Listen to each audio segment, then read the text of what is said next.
Capítulo 20. No lar de Cipriana. Encerrada a semana de estudos que me propusera e guardando valores novos no espírito, acompanhei Calderaro em pleno crepúsculo à benemérita fundação nas zonas inferiores, a que o assistente chamara Lar de Cipriana. Extremamente perplexo ante o problema que me demandava a atenção, qual o de reencontro inesperado com meu avô, não me sobravam agora motivos para longas perquisições de ordem filosófico-científica junto à privilegiada cultura do instrutor prestes a despedir-se. A pesquisa cedera lugar à meditação, o raciocínio ao sentimento. Recolhera extenso material referente às manifestações da mente, obtendo valiosas conclusões para definir os desequilíbrios da alma. Examinara diversos doentes com os quais travara relações. Identificara moléstias cujas causas se prendiam às mais profundas e menos conhecidas raízes do espírito.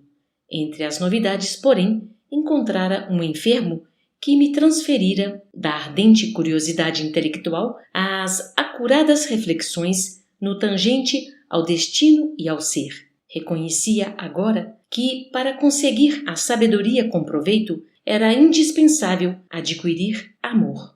Naqueles instantes, calavam em meu ser as perguntas inquietas sofreadas pelo coração dolorido.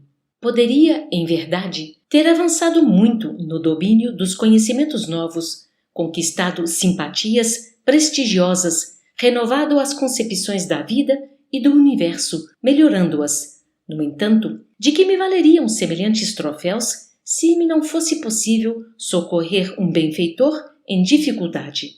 De pensamento fixo na surpreendente questão da hora, cheguei, em companhia de Calderaro, à enorme instituição em que Cipriana administrava o constante benefício de seu devotamento fraternal.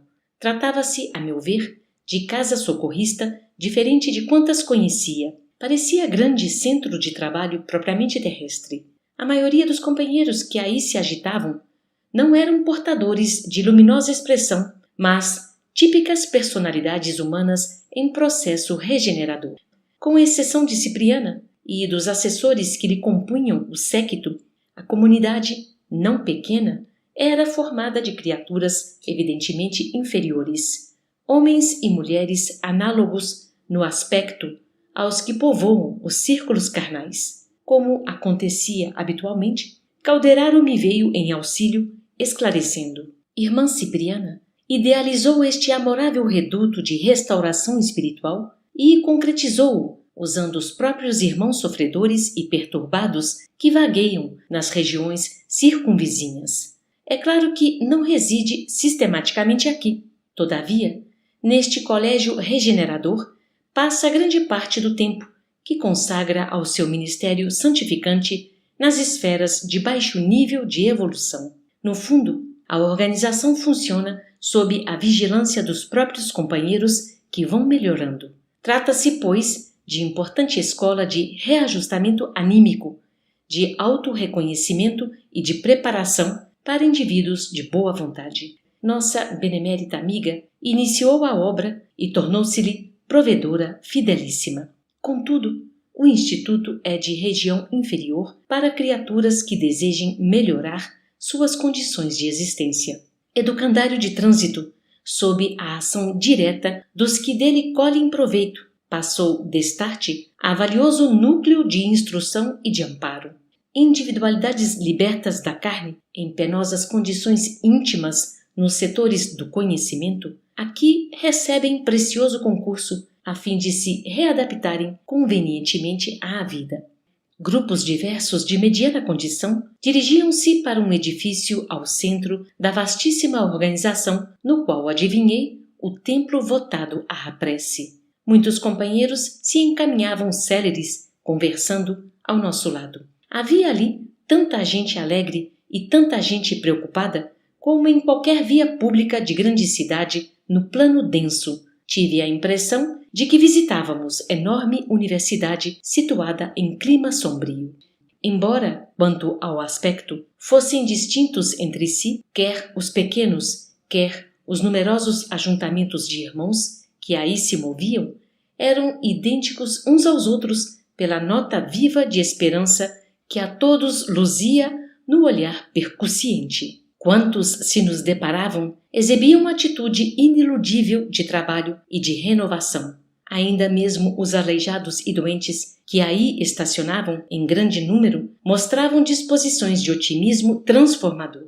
A venerável instrutora, prosseguiu benévolo o assistente, montou aqui verdadeira oficina de restauração do espírito. Antigos expoentes do orgulho que entre os homens se engriponavam na vaidade e no crime, depois de bastos anos de purgação, e ao demonstrarem propósitos reedificantes, são recolhidos a esta casa, onde reorganizam sentimentos e cabedais a caminho do porvir. Daqui, como de outras instituições do mesmo gênero, localizadas em plenas regiões expiatórias, saem inúmeras reencarnações retificadoras. O programa fundamental de Cipriana é o esquecimento do mal, com a valorização permanente do bem, à luz da esperança em Deus.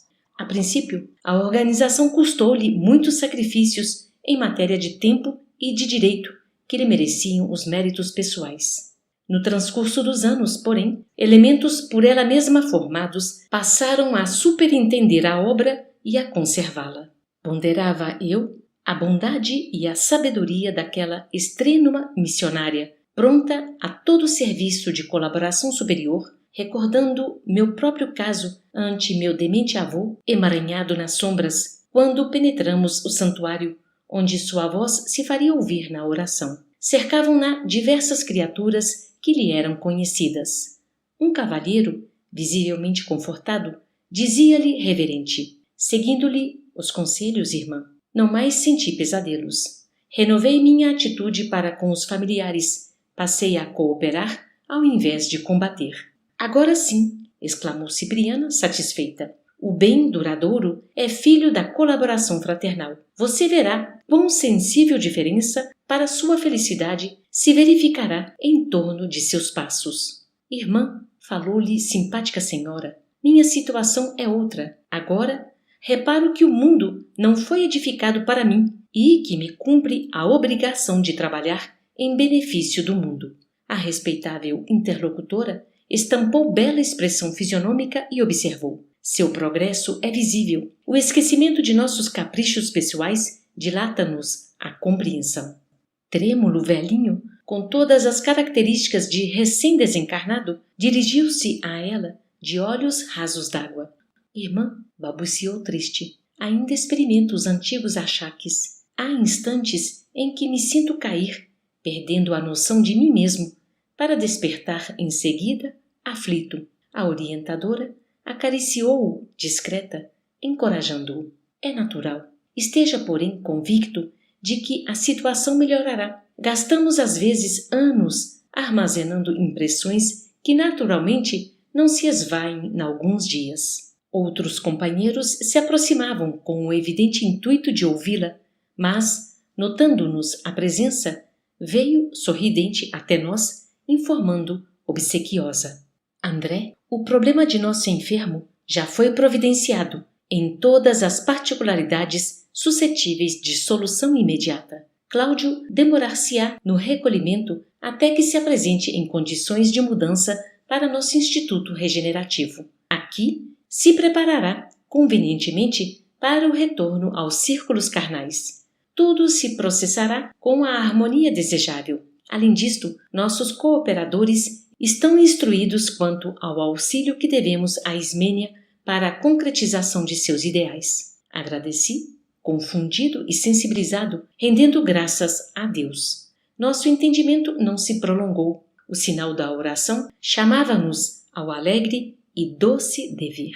Cipriana, assumindo a direção da prece, fez-se acompanhar pelos colaboradores diretos que a seguiam no momento. De alma genuflexa, via de olhos erguidos para o alto, de onde jorrava intensa luz sobre a sua fronte. Do tórax, do cérebro e das mãos brotavam radiosas emissões de força divina, das quais ela se constituía visível intermediária para nós todos. Alcançados pelos fulgurantes raios que fluíam de esfera superior, através de sua personalidade sublime, sentíamos-nos embalados por indizível suavidade. Harmonioso coro de uma centena de vozes bem afinadas cantou inolvidável hino de louvor ao Supremo Pai, arrancando-me copiosas lágrimas. Logo após, a palavra comovente da instrutora vibrou no ambiente, exorando a proteção do Cristo. Senhor Jesus, permanentemente inspiração de nossos caminhos, abre-nos, por misericórdia, como sempre, as portas excelsas de tua providência incomensurável. Doador da vida, acorda-nos a consciência para semearmos ressurreição nos vales sombrios da morte. Distribuidor do sumo bem, ajuda-nos a combater o mal com as armas do Espírito. Príncipe da paz, não nos deixes indiferentes à discórdia que vergasta o coração de nossos companheiros sofredores. Mestre da sabedoria, afugenta para longe de nós a sensação de cansaço à frente dos serviços que devemos prestar aos nossos irmãos ignorantes.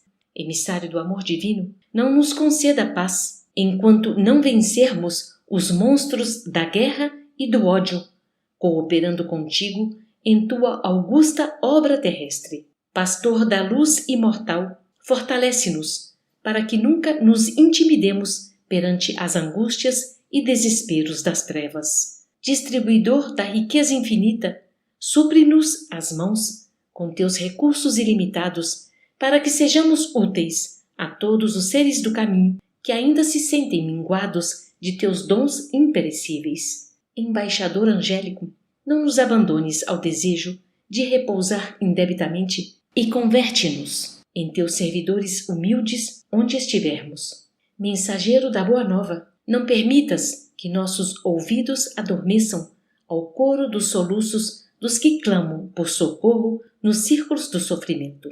Companheiro da eternidade, abençoa-nos as responsabilidades e deveres. Não nos relegues à imperfeição de que ainda somos portadores. Dá-nos, amado Jesus, o favor de servir-te e que o Supremo Senhor do Universo te glorifique para sempre. Assim seja.